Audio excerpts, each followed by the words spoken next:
This is a penny, and I'm turning it into this house in 1 week. Can I help you? Goodness. Sorry. Okay, it'll definitely be a different house. 6 days ago, I had a penny and traded it for this pen, then this, yada yada. Now we have a tiny house and a lead to a real house if we're able to trade for a boat. I gotta get you a boat. Give me a boat. And I know a guy who wants to trade his boat, Gerald. So I gave him a call. I'm unable to take your call right now. Please leave a very detailed message, and I will get back with you as soon as possible. When I needed him most, my greatest ally had ghosted me. I'm feeling sick to my stomach because we only have about 14 hours left to trade up to a house. The definition of a house, by the way, is a human habitation, especially one that is lived in by a family or small group of people. So our tiny home does not qualify. And to make matters worse, I bought this 24-hour countdown clock thinking it would help me feel more excited, but I really just feel awful. So I can't just sit around, I've got to try to trade this thing. The tiny house didn't fit in my pocket, so I had to print pictures of it to show potential trade partners. My first stop was our buddy Gerald's. Since he wasn't responding to me, I thought he might have sold the boat, and I went undercover to check. The boat was still there. Why'd you do it, Gerald? Why'd you do it? I didn't want to bother Gerald anymore, so I decided to bother homeowners. The only problem is that not a single person would answer their door, except for one nice woman. Hi, I'm trying to trade from a penny to a house. I'm wondering if you guys have anything you want to trade or... Oh, no worries. Thanks. Have a great day. I feel like a weirdo right now. We're running out of time. I don't know what to do. I'm desperate. But I wasn't gonna give up that easily, so I went back online. I have messaged 2,000 people about this tiny house. Everyone seems to be confused because I'm not actually at the house right now. I don't have access to it because it's 3 hours away. All that to say, I'm running out of time and we have no leads. So I went to the one place with tons of leads on houses. A realty company. I was greeted by a man named Rory who had absolutely no idea what I was trying to ask him. Okay, so you built that? No, this guy named Fonzie built it, but I traded him a 1997 Suburban for it. Okay. Our realtor meeting ended in confusion. This is when I got desperate. I'm trying to trade a tiny house. This is a photo of it. Okay. My drive-through strategy failed immediately, and I only have 4 hours remaining. After a trip to the park with no luck, I'm out of ideas, out of confidence, and out of time. All I could do was eat my favorite barbecue ribs. Really thought we could do this, to be honest. How's it going? 1 week is up in a few minutes, and all I have to show for it is poster boards of a tiny house I can't even get into. As our countdown clock neared 0, I took a walk past the house I initially wanted to trade for. I wasn't even close. So my wife Haley just told me to check my email, and there's a bunch of video files in it, so I don't know what's happening. Hey Ryan, Jeff Smith, smallest house in the world. Haley got every single person I met this year through my videos to send me an encouraging message saying they're looking for trades and asking me not to give up. We are looking for some houses and found absolutely Nothing. So, just you to know, Brian, that I'm here for you. Nothing is impossible, buddy, so keep trying. This was the sweetest gesture anyone's ever done for me. Hello, Ryan. Just to let you know that we are searching for the house. Just in case, we have a diver searching underwater for it. And if there's anything these new friends of mine have taught me this past year, it's that if you get knocked down, you gotta get back up. I might have failed my goal of turning a penny into a house in 1 week, but the end is near. We're gonna get that house for Hannah, and the world is gonna see that nothing is impossible. It was a wig. It was the wig that I was shaving. I've always wanted to do one of those moments where I shave my head, but I'm pretty sure my wife would leave me if I did that. Let's go get that house!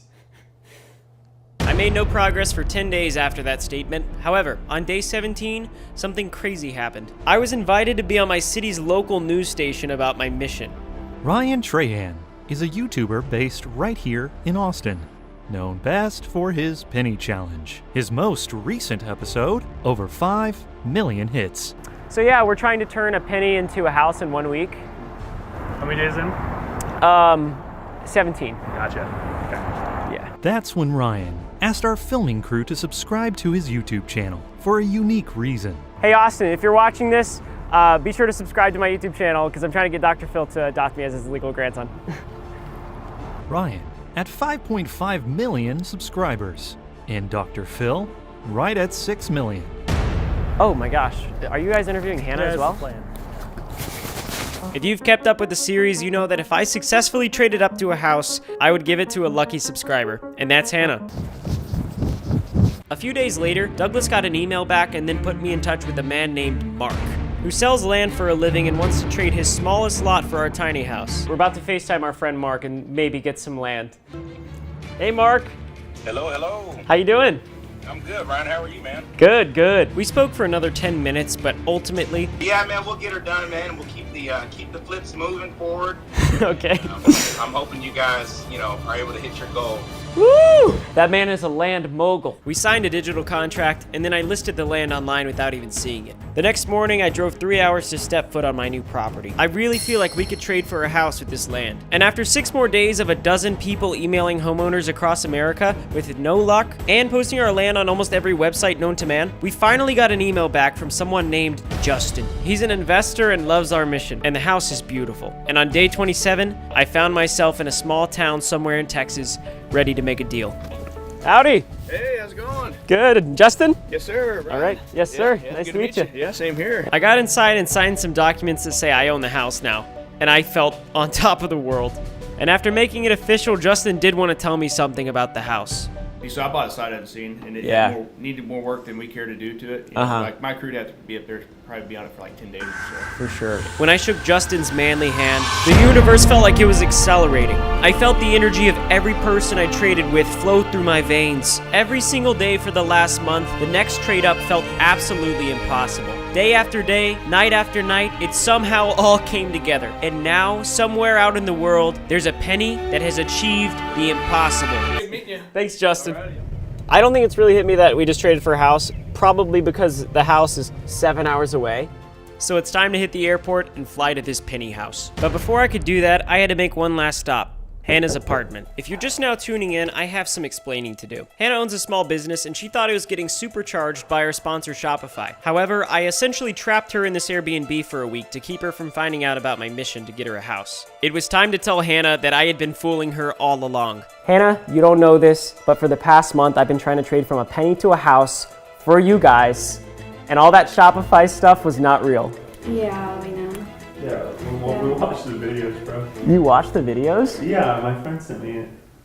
I was dumbstruck. My plan had failed, and now they know that I was trying to get them a house. They just don't know if I actually pulled it off. I couldn't believe my ears. Hannah's husband, Case, also works from home and is so proud of her. Like, she went shopping and bought herself something, like, for the outfit, the other day with money that she made from Hannah Lisico. That's the name of her store where she sells cute cups and handmade earrings. At this point, I'm at the risk of dying because I'm so excited to tell them about the house we got.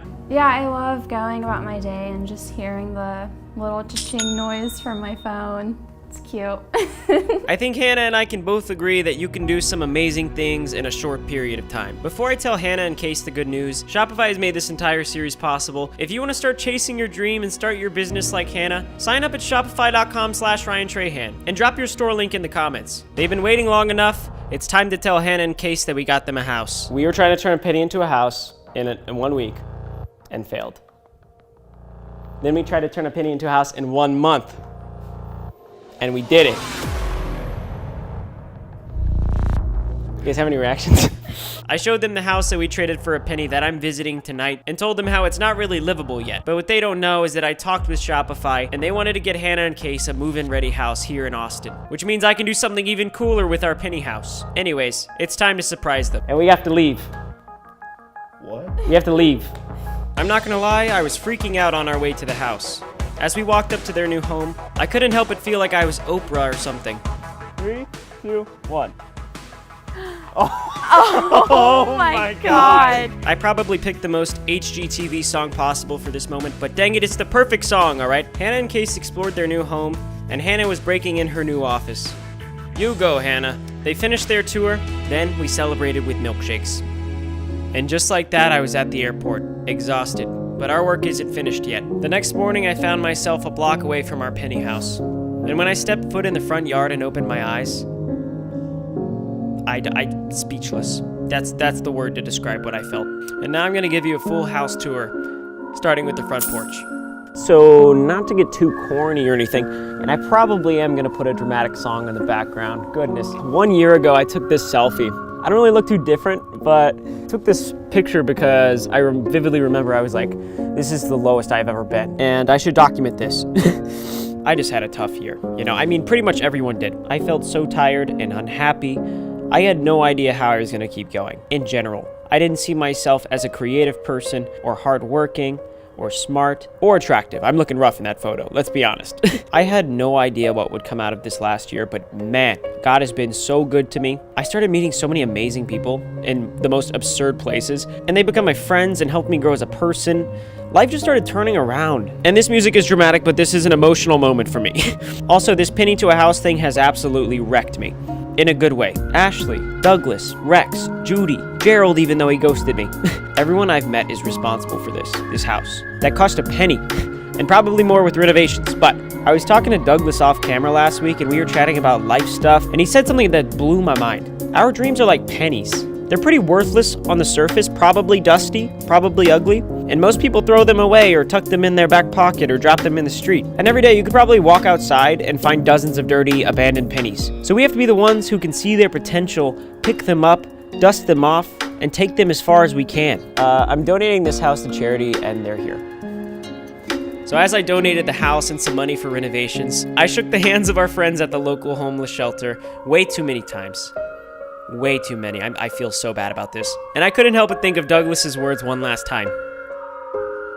Nothing is impossible, buddy, so keep trying.